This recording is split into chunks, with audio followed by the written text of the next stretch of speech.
understand the problem that we're facing with the ocean is you have to think about the biology at the same time you think about the physics.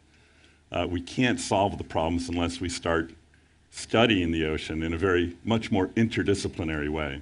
So I'm going to demonstrate that through discussion of some of the climate change things that are going on in the ocean. We'll look at sea level rise, we'll look at ocean warming, and then the last thing on the list there, ocean acidification.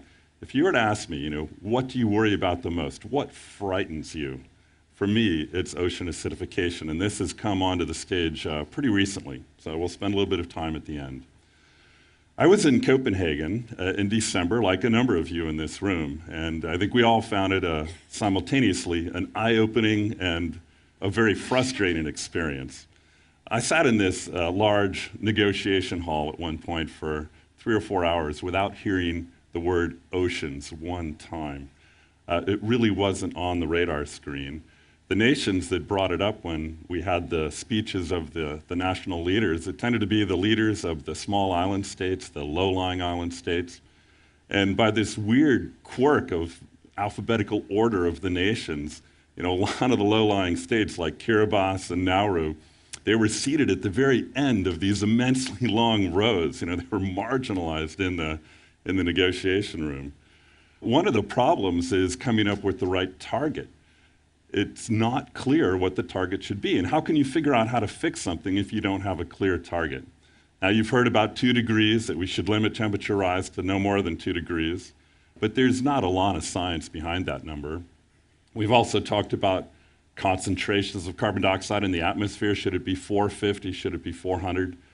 There's not a lot of science behind that one either. Most of the science that is behind these numbers, these potential targets, is based on studies on land. And I would say for the people that work in the ocean and think about what the targets should be, we would argue that they must be much lower.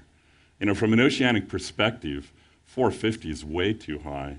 Now, there's compelling evidence that it really needs to be 350. We are right now at 390 parts per million of CO2 in the atmosphere. We're not going to put the brakes on in time to stop at 450, so we've got to accept we're going to do an overshoot, and the discussion as we go forward has to focus on how far the overshoot goes and what's the pathway back to 350. Now, why is it so complicated? Why don't we know some of these things a little bit better? Well, the problem is that we've got very complicated forces in the climate system. There's all kinds of natural causes of climate change. There's air-sea interactions here in Galapagos. We're affected by El Niños and La Niña, but the entire planet warms up when there's a big El Niño. Volcanoes eject aerosols into the atmosphere. That changes our climate. The ocean contains most of the exchangeable heat on the planet, so anything that influences how ocean surface waters mix with the deep water changes the ocean of the planet.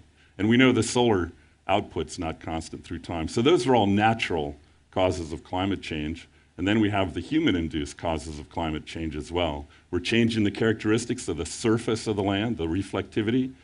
We inject our own aerosols into the atmosphere, and we have trace gases, and not just carbon dioxide. It's methane, ozone, oxides of sulfur, and nitrogen.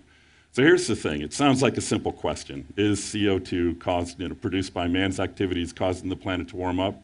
But to answer that question, to make a clear attribution to carbon dioxide, right, you have to know something about all of these other agents of change. But the fact is, we do know a lot about all of those things. Thousands of scientists have been working on understanding all of these man-made causes and the natural causes, and we've got it worked out, and we can say, yes, CO2 is causing the planet to warm up now. Now, we have many ways to study natural variability. I'll show you a few examples of this now. This is the ship that I spent the last 3 months on in the Antarctic. It's a scientific drilling vessel. We go out for months at a time and drill into the seabed to recover sediments that tell us stories of climate change, right? Like, one of the ways to understand our greenhouse future is to drill down in time to the last period where we had CO2 double what it is today. And so that's what we've done with this ship. This is south of the Antarctic Circle. It looks downright tropical there. One day where we had calm